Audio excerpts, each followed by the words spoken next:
উচ্চ মাধ্যমিক শিক্ষা সংসদ বা WBCHSE বোর্ডের তরফ থেকে নতুন করে নোটিফিকেশন জারি হলো তোমাদের জন্য। তোমরা যারা থার্ড সেমিস্টার পরীক্ষা দিয়ে দিয়েছো এবং সেখানে অ্যান্সার কি যেটা বোর্ডের তরফ থেকে প্রকাশ করে দেওয়া হয়েছিল সেই অ্যান্সার কিতে তুমি সন্তুষ্ট হয়তো নয়, বা তোমার যে প্রাপ্ত নম্বর এবং তোমার যে এক্সপেক্টেড নাম্বার সেটা যদি এক না হয়ে থাকে, সেখানে যদি তোমার চ্যালেঞ্জ করার বিষয় থেকে থাকে, তাহলে সেই চ্যালেঞ্জ করার লাস্ট যে সময়সীমা সেটা সম্পর্কে নির্ধারিত দিন এবং সময় উল্লেখ করে দেওয়া হলো এই WBCHSE বোর্ডের তরফ থেকে বা উচ্চ মাধ্যমিক শিক্ষা সংসদের তরফ থেকে। শুধু তাই নয়, কোন পদ্ধতিতে কিভাবে আবেদন করা যাবে, কোন দিন পর্যন্ত আবেদন করা যাবে সেই সম্পর্কেও কিন্তু নোটিফিকেশনে স্পষ্ট উল্লেখ করে দেওয়া আছে। সুতরাং তোমরা যারা থার্ড সেমিস্টার উত্তীর্ণ হয়ে গেছো অথচ থার্ড সেমিস্টারের রেজাল্টে সন্তুষ্ট নও, মানে সেখানে কোনো একটা সাবজেক্টের এক বা একাধিক বিষয়ের যে অ্যান্সার কি দেওয়া রয়েছে সেখানে যদি তুমি চ্যালেঞ্জ করতে চাও, তাহলে এখনই তোমাকে সিদ্ধান্ত নিতে হবে, কারণ বোর্ডের তরফ থেকে যে সময়টা জানানো হয়েছে সেটা কিন্তু আর বেশি দিন একেবারেই নয়। আর এই নির্ধারিত দিনের মধ্যে যদি তুমি তোমার আবেদন না করে থাকো, তাহলে কিন্তু এর পরের কোনো সময়তেই আর আবেদন গ্রহণ করা হবে না। সেই সম্পর্কেই বিজ্ঞপ্তি প্রকাশ হয়ে গেল বোর্ডের তরফ থেকে। বিজ্ঞপ্তিতে কি বলা আছে সেটা যেমন তোমাদেরকে পরিষ্কার করে জানিয়ে দেব, তেমনি জানিয়ে দেব যে কোন দিনের মধ্যে তোমরা এই আবেদনটা শেষ করতে পারবে এবং কোন পদ্ধতিতে, কারণ এখানে একাধিক পদ্ধতির কথা বলা হয়েছে। সেই পদ্ধতি তুমি অবলম্বন করে তোমার আবেদন করতে পারো, বিষয় উল্লেখ করে সেখানে কোন সাবজেক্টের জন্য তুমি করছো সেটাও যেমন উল্লেখ থাকবে, তেমনি অ্যান্সার কি এর কোনটাকে তুমি চ্যালেঞ্জ করতে চাইছো সেটারও উল্লেখ করতে হবে। তো নোটিফিকেশনটা তোমরা বুঝে নাও, আজকের ডেসক্রিপশন বক্সে লিংক দেওয়া থাকবে, সেখান থেকে তোমরা সম্পূর্ণ নোটিফিকেশন দেখে নিতে পারবে। আমি এখন নোটিফিকেশনের জিস্টটুকু তোমাদেরকে বলে দিচ্ছি, যেখানে আজকের ডেটেই উল্লেখ করে দেওয়া হয়েছে, নোটিফিকেশন প্রকাশ করে দেওয়া হয়েছে এবং সেখানে পরিষ্কার জানানো হচ্ছে থার্ড সেমিস্টারের রেজাল্ট পরবর্তী সময়ে যে অ্যান্সার কি প্রকাশ করা হয়েছে সেই অ্যান্সার কিতে কি দেখা হচ্ছে যে বিভিন্ন যে কোশ্চেন বুকলেট, সেই কোশ্চেন বুকলেট বিভিন্ন কালারের ছিল, সেই কালার অনুযায়ী অ্যান্সার কিটা মিলিয়ে নিতে বলা হয়েছিল। তো সেখানে মেলাতে গিয়ে তোমার যদি মনে হয়ে থাকে কোনো একটা নম্বর ক্ষেত্রে, মানে নম্বর নয়, কোনো একটা অ্যান্সারের ক্ষেত্রে যদি চ্যালেঞ্জ করার কথা মনে হয়ে থাকে, তার জন্যই এখানে লাস্ট যে ডেটটা দেওয়া হয়েছে সেটা তোমাদেরকে একটু জানিয়ে দেব। এখানে পরিষ্কার যে ডেটটার উল্লেখ করা আছে সেটা হচ্ছে 24/12/2025, অর্থাৎ এই 2025-এর 24শে ডিসেম্বরের মধ্যে তুমি তোমার আবেদনটা করতে পারবে, এটাই হচ্ছে লাস্ট দিন। তো সেই আবেদনটা কিভাবে করতে পারবে যদিও তোমাদেরকে এর আগে জানিয়ে দিয়েছিলাম, তারপরেও বলি, এই আবেদনটা তোমার একটা সাদা কাগজের মধ্যে তুমি আবেদনটা করতে পারবে, একটা প্রেয়ার তুমি করতে পারবে। সেখানে কিভাবে করতে পারবে, কাউন্সিল পোর্টাল থেকে আপলোড করে নিতে হবে। অ্যান্সার কিটা যদি তোমার কাছে এখন না থেকে থাকে তাহলে সেটা তুমি আবার আপলোড করে রেখে নিতে পারবে এবং তোমার এই প্রেয়ারটা তুমি পাঠাবে through the concern head of the institution, অর্থাৎ তোমার স্কুলের প্রধান শিক্ষকের কনসার্নে তুমি এটা পাঠাতে পারবে, আবেদনটা করতে পারবে। সেটা কোথায় আবেদন করতে হবে না, deputy secretary of the respective regional office of the council. তাহলে কাউন্সিলে যে সমস্ত রিজিওনাল অফিস রয়েছে সেগুলো সম্পর্কেও কিন্তু এর আগে আমি জানিয়ে দিয়েছিলাম, তোমাদের যে যে রিজিওনাল অফিসগুলো রয়েছে তার অ্যাড্রেস সহ আমি কিন্তু জানিয়ে দিয়েছিলাম।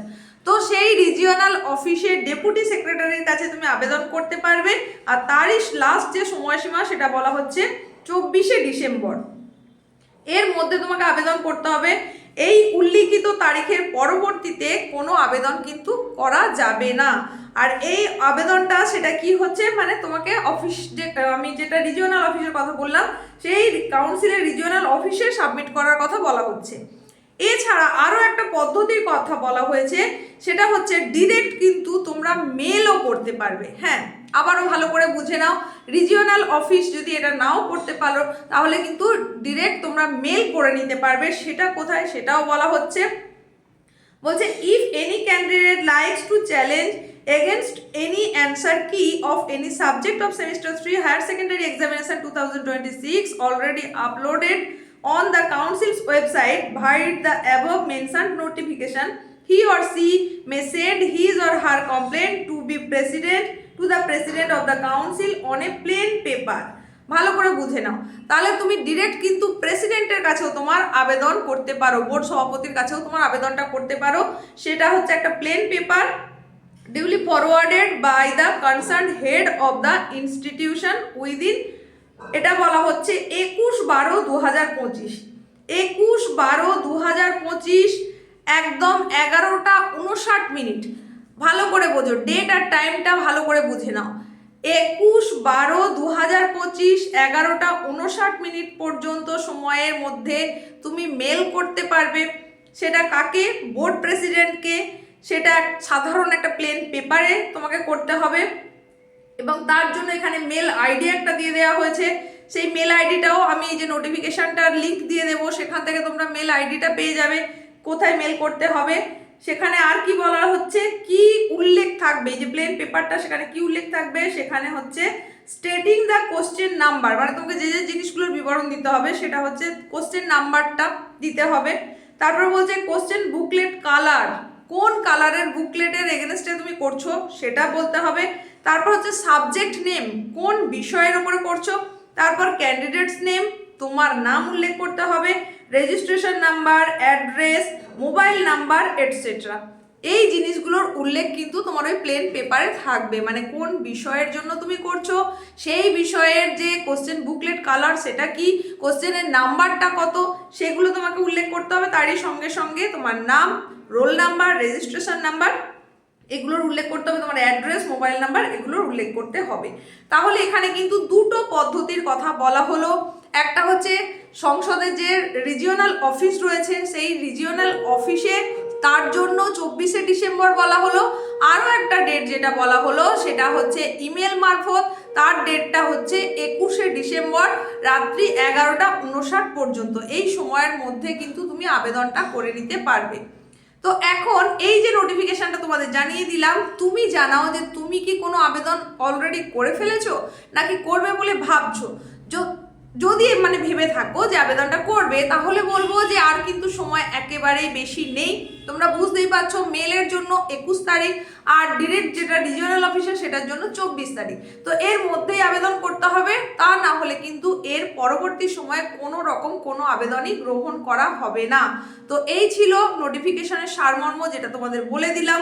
নোটিফিকেশনটা পেতে চাইলে ডেসক্রিপশন বক্সে দেওয়া লিঙ্কে ক্লিক করলে তুমি দেখে নিতে পারবে। সেখানে তোমরা মেল আইডিটাও পেয়ে যাবে, ওই মেল আইডিতে মেল করে দিলেও কিন্তু হবে। এই হচ্ছে টোটাল প্রসিডিওর। তো এইরকমই গুরুত্বপূর্ণ উপস্থাপনার সঙ্গে খুব তাড়াতাড়ি দেখা হবে নতুন করে, নতুন উপস্থাপনার মধ্যে দিয়ে।